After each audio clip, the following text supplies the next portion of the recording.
The long, slow distance run is one of the key workout sessions for any endurance training plan.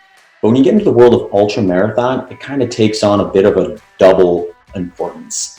And what I mean by that is when you look at ultra marathons, since the duration is so long relative to other endurance, the intensity is also lower.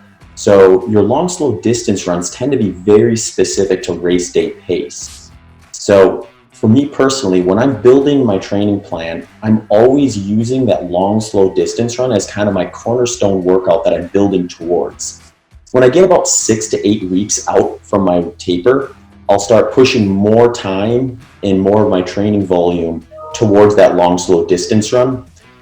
I follow a principle of specificity being key. So as I'm getting closer to the race, I'm going to start making my workouts much more close to race day intensity, race day environment, and race day fueling needs.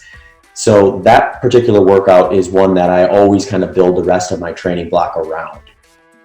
As a high mileage endurance athlete, those big mileage weeks are kind of the foundation of my buildup towards a big race. For me personally, I'll hit training weeks upwards to 150 miles per week when I'm in that kind of peak training phase right before I'm getting ready to taper for a race. So I didn't get to that overnight though. When I started kind of taking endurance sports seriously in college, a 50 to 60 mile per week training plan was plenty of stress to get the returns I was looking for. But as I progressed through the sport and was able to more or less normalize higher training volumes, I was able to get to that 70 to 80 per mile per week training, then 90 to 100, and eventually 100 plus miles per week training plan as something that I could lean on heavily come race day. Now, when I'm hitting training weeks of 150 miles or above, these are weeks that I like to call unsustainable year round. So I'm not trying to do this every week throughout the course of the training. What I'm trying to do is I'm trying to work up to that and then hit that level of training for a few weeks right before I back off and taper for a key race or event. And that allows my body to kind of sharpen up right before my goal race, but then ultimately take a step back after that race and let everything kind of catch up. And even in the context of these big volume training weeks, I like to place what I call a deload week in there throughout the course of it. So I might build up to 150 miles per week and do that for 2 or 3 weeks. But ultimately, I'm also going to then do a deload week where I reduce my volume and intensity by upwards to 50% sometimes in order to let all that training stimulus sink in and absorb that work. So on race day, I feel like I'm ready to go. When I first started a high-fat, low-carb diet back in 2011, I strategically placed it during one of my off seasons. And the reason for that is because during the off season, my training stress is at its lowest. So when I introduced a new stress to my body, as it took on this different nutritional plan, I didn't have that coupled along with the peak stress I would get during a big training cycle. So for me, that was about 3 to 4 weeks where I had unstructured training, my volume and intensity was at its lowest, and I had the ability to kind of let my body adjust to that high-fat, low-carb way of life. I was very strict in the beginning. I stuck to what would be called a classic ketogenic diet of 50 grams or less for a while, before I started getting back into my training cycle with the structured stuff, building up the volume and intensity.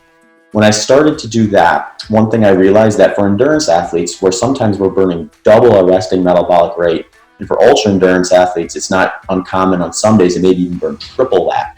So for me, I found that kind of baseline carbohydrate intake was a little better at that 100 to 150 gram per day range in order to accommodate for the extra energy demands that were being taken on. Now that I've gone through multiple training cycles within the context of a high-fat, low-carb diet, I have learned to kind of adjust things according to the workouts I'm doing. So although I'm probably averaging 100 to 150 grams of carbohydrate per day, it doesn't mean that that's going to be every day all year long.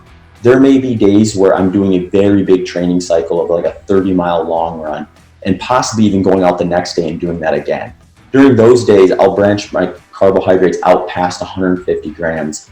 But when I'm doing those big training cycles, I'm also going to pair that with a rest period where I might take a complete day off or do a big reduction in volume and intensity. During those times, I have the ability to flex those carbohydrates down to that more classic ketogenic level of 50 grams or less. So overall, when you look at the days where my carbohydrates get their highest and you pair them with rest recovery days where they get their lowest, it kind of fits into that 100 to 150 gram per day context.